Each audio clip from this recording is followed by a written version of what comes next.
ইতিমধ্যেই তাদের যে এই লালবাজার অভিযান তা এখান থেকে শুরু হবে এবং লালবাজারের উদ্দেশ্যে তারা একটু পরেই যাবেন।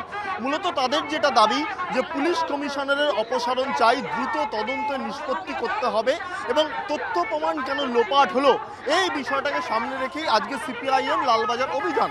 দৈনিক প্রসঙ্গে বর্তমানে রয়েছেন একাধিক নেতৃত্ব, এখানে রয়েছে যেমন মোহাম্মদ সেলিম, সূর্যকান্ত মিশ্র, একাধিক নেতৃত্ব এখানে রয়েছেন। UEN Jaipur is a perfect target for prospective students aspiring for good jobs, good education with future-ready skills. দু একজনের সাথে কথা বলার চেষ্টা করি। আচ্ছা, আজকে আপনাদের লালবাজার যে অভিযান সেই মূল কারণ কি? বিনীত গোয়েলের অপসারণ দাবি করেছি আমরা।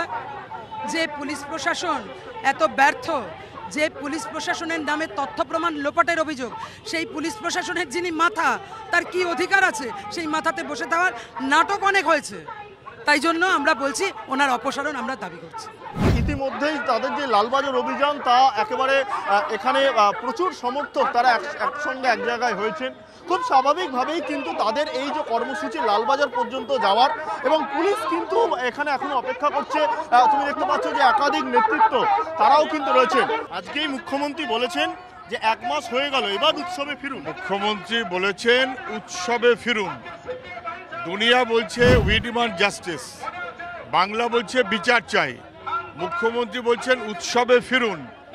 আর আগে মুখ্যমন্ত্রী বলেছিলেন উৎসব করবো না তো শ্রাদ্ধ করব। এখন মুখ্যমন্ত্রী বলতে চাইছেন উৎসব করবো না তো বিচার করব।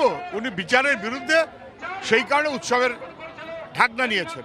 কিন্তু এই সামগ্রিকভাবে যা চলছে এই কথাও বলেছে যে এখনো স্বাস্থ্য ভবন বামেদের ঘুঘুর বাসা, সেইখানে কিন্তু এখনো পর্যন্ত মুখ্যমন্ত্রীকে ওর দলের লোকেরা জিজ্ঞাসা করার সাহস পাবে না। জিজ্ঞাসা করাই ছিল বামেদের ঘুঘুর বাসাটাকে উনি না ভেঙে প্রশ্রয় দিচ্ছেন কেন, কি কারণে? যদি বামেদের ঘুঘুর ডাঙা বাসা হয় 13 বছর করলেন নাকি? বামেদের কাছে পয়সা খেয়ে কাটমানি খেয়েছেন নাকি? বাজে কথা বলা বন্ধ করুন। উনি মুখ্যমন্ত্রী, বাজে কথা বলা বন্ধ করুন। দেয়ালের লেখা পড়ুন, দেয়ালের লেখা বুঝুন। আজকে সুপ্রিম কোর্ট বলেছে যে 5টার মধ্যে যারা চিকিৎসক রয়েছে তাদের দ্রুত কাজে ফেরার জন্য। কি বলবেন? সুপ্রিম কোর্ট যা বলেছে সবাই দেখেছেন, অনেকগুলো কথা বলেছে। এমনকি রাজ্যের যারা প্রতিনিধি ছিলেন তারা উত্তর দিতে পারেননি যে পোস্টমর্টেমের জন্য চালানটা কোথায় গেল।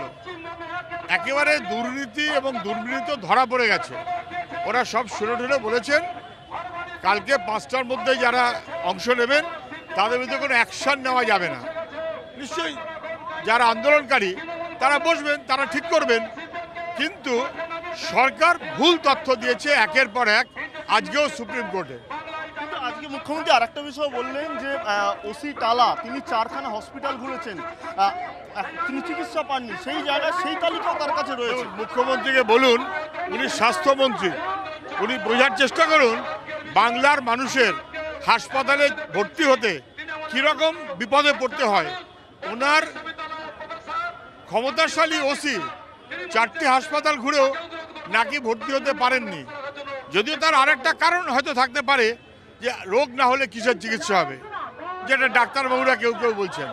কিন্তু উনি বুঝুন হাসপাতালে ঘুরে ঘুরে জুতোর সুতরাক হয়ে যায়, বাংলার মানুষ চিকিৎসা পায় না।